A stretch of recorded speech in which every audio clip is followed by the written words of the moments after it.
Hello and welcome to KennyRoy.com. I'm Kenny Roy and this is the Ask Videomail for the week of January 19th, 2015. Welcome to the site to all you new members, not nude members, although we do not discriminate here at KennyRoy.com. And welcome back to all you old members. The Ask Videomail is your chance to get your question in character animation or performance answered in a video just like this one, but I need your question if I'm going to answer it. Yes, I do, so please send it to webmaster@kennyroy.com. There's the address. I go through all the questions and I answer the ones that I think will help the most people. There is no such thing as a stupid question, and it is the best way to get the most out of the site. Look at the site. Look at it. Check it out. It looks great. I simplified things. I want to take things back down to basics. Frankly, the design as it has been for the past year and a half was cool when I started it, but I came to realize that updating the site was a little too difficult. It was using a lot of custom CSS and some custom page making code that made it so that, there was a lot to do on the pages. So now it's way less complicated, and I should be able to make content a lot quicker. I should be able to make a video and post it a lot quicker. So the redesign is geared towards that. You'll notice that there are Facebook comments and stuff like that on the blog, so you can comment on the blog if you like, share the blog, and that's pretty cool. I am going to be turning comments on all of the public video pages, so if you do end up watching the VOD or downloading the archive file of a past video lecture, or if you just want to go back and review or post comments on some of those old things, I would really appreciate it. It's a great way to get a little bit more visibility for my site, is to have people blogging and posting comments about it and that sort of thing. So really trying to increase the visibility here. Also, I'm going to be doing a little bit more that's integrating like my Twitter and my YouTube account with KennyRoy.com content. There's a lot going on. Like I said, this year is going to be great. And this really, in the end, is all trying to get everything lined up for the MOOC that I want to design and put out there. So it'll be a lot easier to do the MOOC with the layout, this new layout that I'm doing. So I hope you enjoy it. I hope you like it. And we're going to move onwards and upwards together here on Animation KennyRoy.com. All right? I almost just said Animation Mentor. That was weird. I was thinking about Animation Mentor while I was saying that. Okay, so let's check out the question. And interestingly enough, I had a nice visit from the students from Rochester Institute of Technology. They came here today, and we talked about this, and it reminded me of this email question I got from Wojtek. So here's the question for this week. Check it out.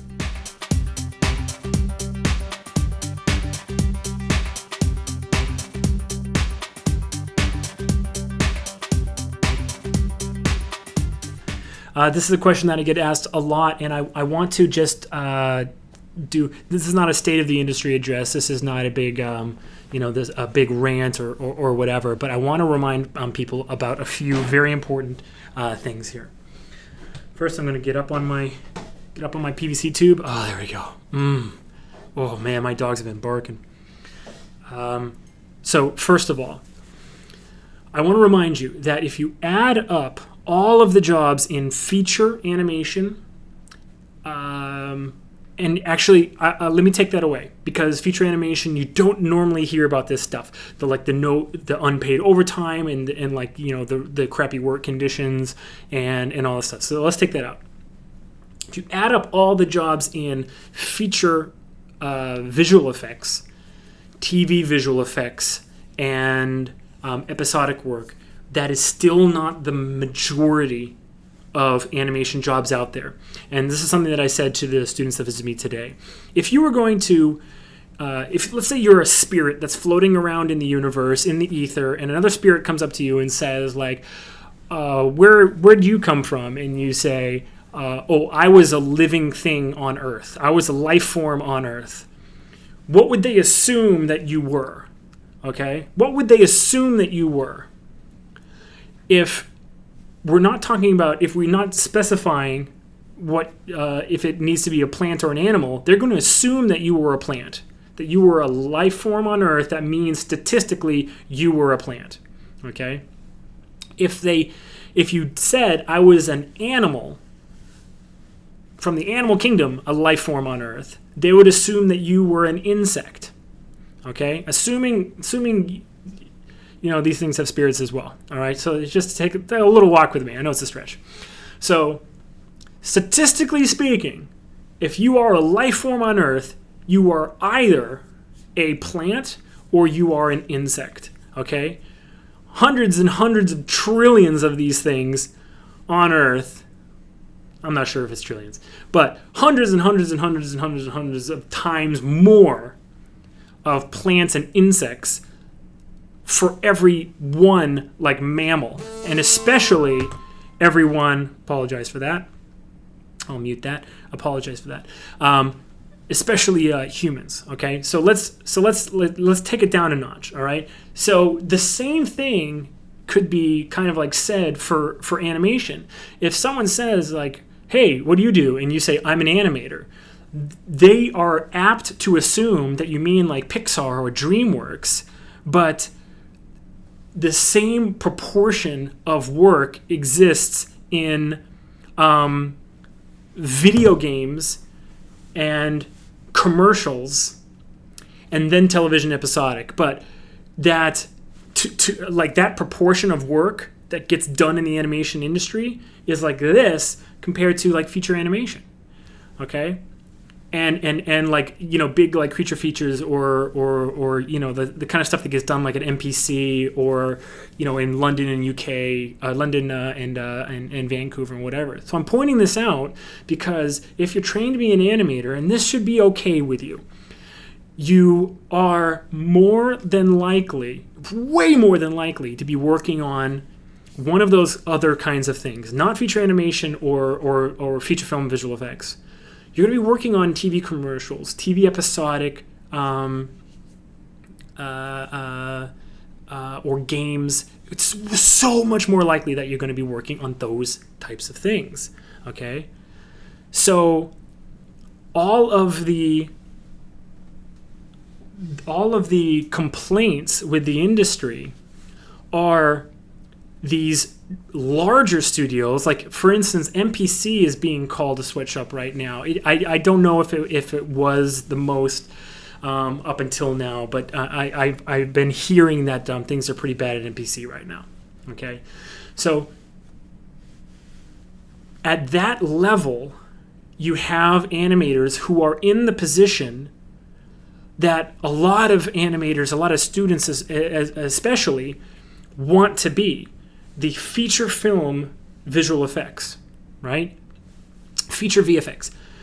And because conditions are bad for them right now, they are very vociferous. They are very loud about this, and they are complaining, and it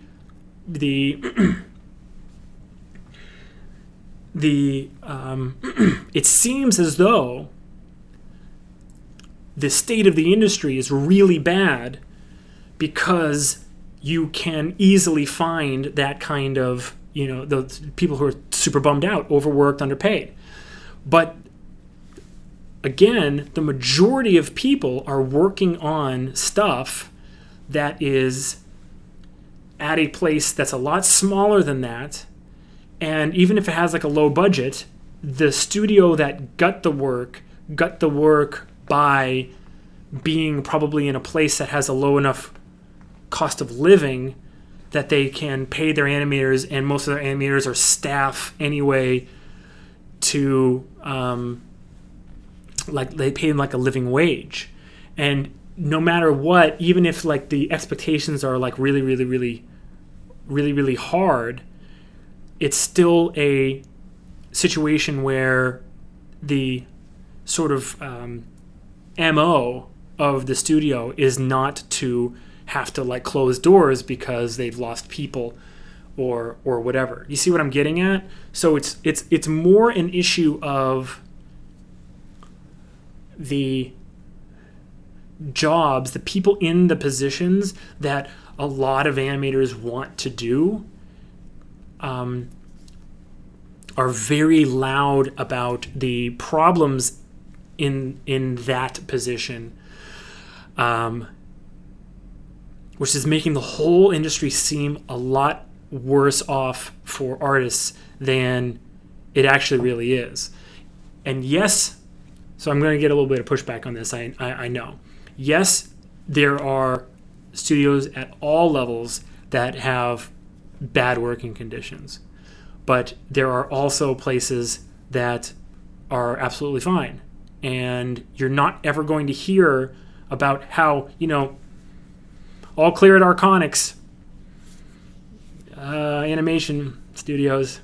You're not going to hear that. You're not going to hear, hey, things are going fine at Blur this week. And then the next week, yeah, nothing to report from Logan or Buck or Stardust or Motion Theory, Method. Everything's okay, right? You're going to hear how, MPC way underbid a project, brought in 100 students, expect way too much out of them for it being their first job. The pay's a joke, and overtime approvals are somehow being put off for weeks and months, and no one's seeing any of their overtime pay and whatever. And that's because, bottom line, they effed up. All right? And rather than close their doors, they'd rather give some people work, even if it's unfair, it's not equitable, the work that's being done, but they'd rather give some people work than close the doors and everybody lose their job. And if what they're doing is illegal or unethical, they see it as justified so that they can stay open. And, some work is better than no work. So, would you rather starve right now, or would you rather, yes, get overworked and underpaid, but have a little bit of money in your pocket? I think that's how they think. I try not to ever get into those situations. All right. But I have had projects that have, the client ended up not paying for a very long time. And I had to ask my artists. I said, I'm sorry, but I have not been paid. And, the last check is going to be late. And I'm very sorry about that. That's happened maybe 2 or 3 times total, ever. But because I try to never ever take on a project that I don't have the funds, if the project falls through, to at least pay the artists that I have for the work that they've done. So I'll even hold on to work and tell the client, I'm sorry, but I'm not going to send you this work. You can't see it for notes. You can't see it, for approval or whatever until there's a check in my hands. And they get really pissed off because nobody does it like that. It's the way my dad used to do it. My dad was an editor in the business. He had his own editing studio. So he told me to do it that way, and that's the way I do it.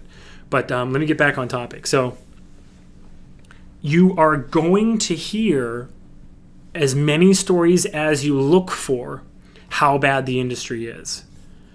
But what you need to remember is that just like if you were to be randomly chosen as a life form on Earth, the odds are 1,000,000 to 1 that you would be a plant or an insect and not a human being. The odds are so much better that you're going to be working at a small 10-person studio, in southern Spain, doing TV commercials for sweet butter biscuits that has this little happy cow that hops over the fence or whatever, and then the next week or next month or whatever it's toothpaste, and then maybe a mobile game, and then maybe a lizard crawling up someone's arm in a TV show, and then or whatever. And that's way more what the industry is than wake up every day and grab your lunch pail and walk through the arches at DreamWorks Animation and and whatever. And that has to be okay. That has to be okay. I mean, just think about it this way. If you wanted to be an animator in the 30s and you weren't in Hollywood and you weren't the best of the best and you didn't put your time in underneath an animator just doing in-betweening for years at Disney, then you were out of luck. These days, because that was the only animation that was going on, and eventually animation found its way into advertisement and all that stuff, but these days, think about how widespread animation is. If you are an animator at heart and you want to create the illusion of life, then you have a lot of opportunities to do that. All right? So it has to be okay. But don't take listen, that part of the industry is totally broken. The feature VFX industry, especially feature VFX, and a little bit of TV VFX, honestly. All that work, I mean, most of it goes to Zoic anyway, and Zoic, is in Vancouver now. So, well, they've been for a while, but don't get me wrong, the feature VFX industry is completely broken. But when one, I would say, 1/10, 1/15 of the entire industry, feature VFX, when like that portion of the industry is broken, and you still have all the rest of it, don't think as a student that if you haven't broken in yet, that you're totally and completely screwed. Okay? You need to understand the business a little bit more and the industry and where the work is, and then you'll feel better. You'll feel a little bit more like the chances are that you're going to end up someplace great. Another thing is remote work. This is the last thing I want to say. Remote work is becoming more and more commonplace. I just finished a project for another studio. Sometimes Arconics gets hired by other studios when they don't have like the animation chops, and we come in and we animate. But we just finished a project for them, and they used to have a very expensive, like $15,000 a month office space, and it wasn't very big. It was about, I don't know, 2,500, maybe 3,000 square feet. So it was like $5 a square foot. It was like super AAA, like, glass and polished concrete. It was insane. Very expensive overhead. And they just let me know that they've gotten rid of that office. They're in a tiny little like 2-room place, and they do most of their stuff remotely now. And because we worked with them remotely. And so as remote goes up, guess what determines your working conditions? You. If you're working remotely, you come to work in your pajamas. If you are behind, then it's because you haven't been sitting down and concentrating and working hard. Close the door, put on some headphones, ignore the dogs and the screaming babies. All right? Get your work done. But as remote work gets more and more commonplace, it's up to you to create those working conditions. And it's actually up to all freelancers to bid stuff accurately, to get the work done on time, so that clients will continue to trust remote work more and more and more and more. And there will be more work that's brought to, remote animators and studios and stuff like that. So we all actually have to do really good work so that we can, make the tide rise. Because when the tide rises, all the boats float, right? Okay.